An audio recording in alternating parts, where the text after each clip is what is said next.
Being able to deal 40 plus damage on turn 1 in Blitz is absolutely bonkers, so much so that you'd think heroes probably just shouldn't do that. But like what happened to many people, including probably some of you watching, that is exactly what happened to me.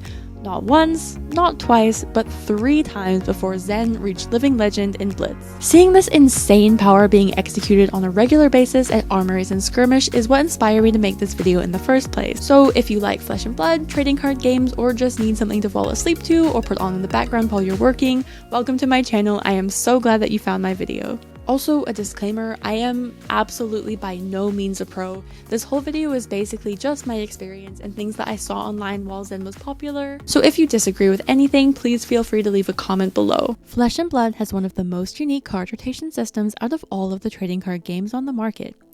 For competitive Magic the Gathering, the standard rotation system means that once a year, older sets are removed from the format. Similarly, the Pokemon TCG rotates out older sets, making all the cards from those particular sets banned, unless they're undergoing a reprint.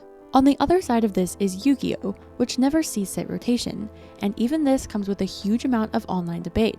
In Flesh and Blood, there's the Living Legend system. The Legend Story Studios website explains the Living Legend system like this. Flesh and Blood uses a revolving card legality model, where cards flow in and out of being legal for tournament play, based on the mix of heroes that are legal at any one time.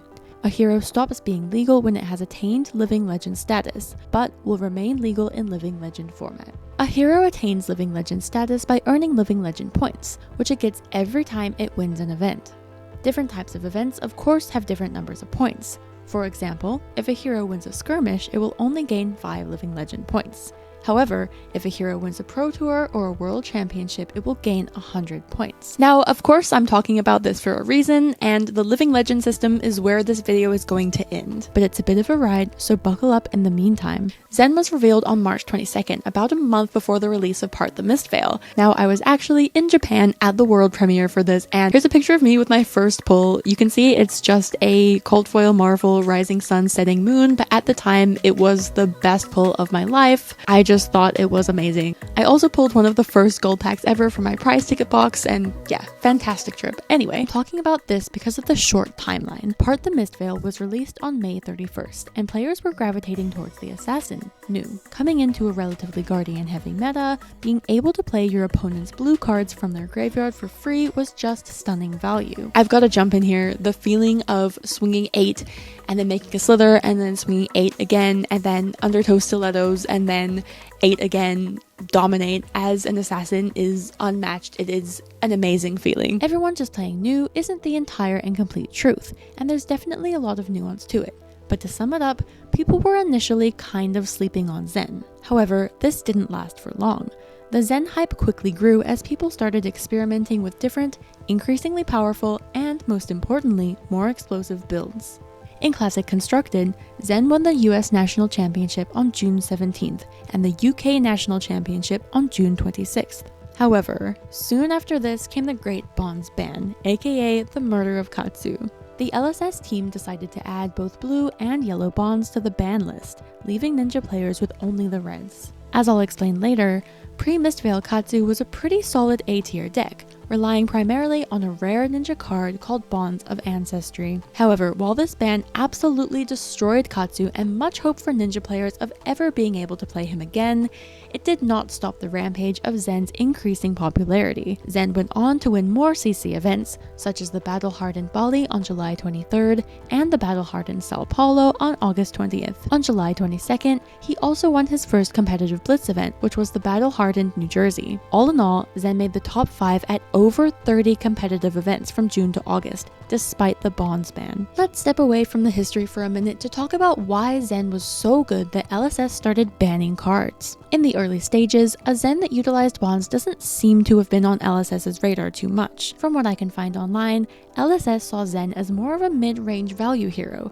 Every deck they recommended didn't even include Bonds, and while they did talk about game-winning combos, Bonds still wasn't really on theirs or anyone's minds. However, by June, everyone knew that the core of Zen's power came from this card, Bonds of Ancestry. The card's ability is that, if you play it after Descendant Gustwave, You may banish a combo card from your graveyard, then search your deck for another copy, which you can play this turn. The value on this is insane, because you basically get 2 cards for the price of 1. It was an amazing card when it first came out in the Outsider set in March 2023, and single-handedly catapulted Katsu, the first ninja hero, from a relative underdog to an A-tier meta mainstay.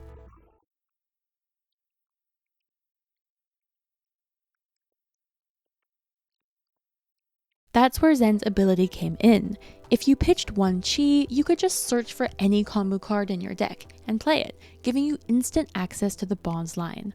You could search for a Descendant if you had Bonds, and you could search for a Bonds if you had Descendant. And don't even get me started on the infamous double and triple Bonds lines, where you could use Bonds to search for even more Bonds that you can then play again to potentially search for another Bonds. With 1 card, you're potentially getting 3 or 4 cards worth, which is 20 to 30 damage.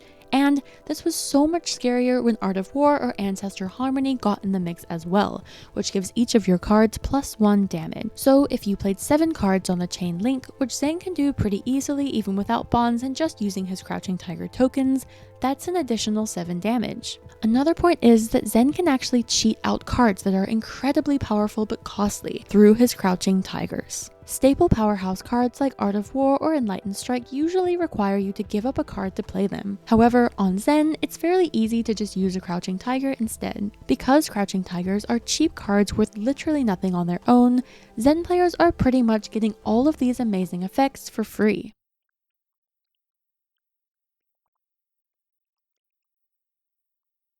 Again, not really.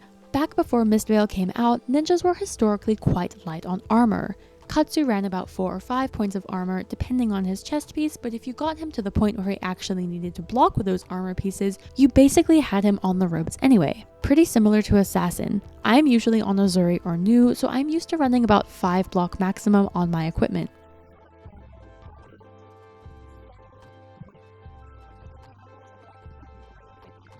Not only is this enough armor to protect Zen from cards with devastating on-hit effects like Spinal Crush, Command and Conquer, and the Weakest Link while still keeping a full hand, Zen actually wanted to block with his armor because it made him stronger. His headpiece, Traverse the Universe, lets him add a chi to his hand, which, if you forgot, let him activate his hero ability to search for cards like Bonds. His leg piece, Stride of Reprisal, gave him a Crouching Tiger so he could turn on Art of War. Somehow, Zen is even more terrifying in the Living Legend format, with cards like Stubby Hammers, which is like a mini Art of War. The Zen deck stayed relatively the same through July and August, which brings me to my next point of history, Skirmish Season 9. Now, if you're watching this video, you're either not paying attention and doing other stuff, which fair enough, or you know enough about Flesh and Blood to know exactly where I'm going next. Zen absolutely dominated. In week 1, Zen achieved 33 wins in Blitz and 16 wins in Living Legend. Yeah, Living Legend, up against Chain and Icelander and OG Prism.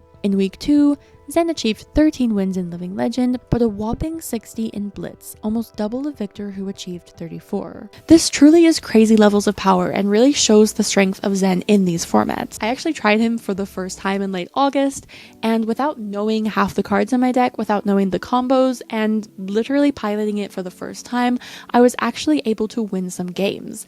And I think this is where the problem with Zen lies. And obviously, I'm not alone in thinking this at all. In fact, I think most Flesh and Blood players, even the ninjas, share this sentiment. Flesh and Blood is a highly skill-based game. It's not like Magic where you get a combo and make everyone else infinitely draw their deck and just win, or swing with 1,000 crabs, or I don't know. I don't really play the game. But the point of Flesh and Blood is that players are rewarded for understanding the game, for knowing their opponent's decks, for seeing the lines, and for being able to make the correct play every time. Knowing when to play the long game and when to find the spot to carve out the win. With Zen, especially full Bond Zen, it didn't matter how much disruption you were presenting or how much pressure you were putting on him. He would just throw his armor at you and deal a gazillion damage or whatever back. When he got his combos going, it was impossible to do anything about it. You just kind of sit there until you lose. And don't get me wrong, it was amazing fun to play him, and there were ways around it if he low rolled, but even still, the way that Zen played more often than not almost went against the foundations of the game itself. And this brings me to my last piece of history, the banned and restricted announcement of September the 4th, 2024. James White published an article about how LSS was going to revisit the Flesh and Blood design principles, redirecting the game to more like how it was intended from the start. The article states, "A game of Flesh and Blood is intended to be won from incremental advantages gained through the accumulation of many good decisions. We don't see the current state of the game as having a problem of rewarding good luck, but rather that the accumulation of many good decisions is too frequently being undermined by extreme offensive overlaps." Now, if extreme offensive overlaps is a really nice way to say being absolutely thrashed, battered, and pounded by Zen, then yeah, I think we're all victims of extreme offensive overlap. Most importantly for this video, however, are both Art of War and Bonds of Ancestry, and not just in Classic Constructed and Blitz either. Bonds of Ancestry is banned for good, including in the Living Legend format. And just a few days later, Zen finally reached Living Legend status in Blitz, rotating out of the format faster than any hero has done before. This has been a long video and I don't really have anything more philosophical to say. Thank you so much for making it this far in the video. I really appreciate it and I hope you enjoyed or at least found this mildly interesting. So happy playing until next time.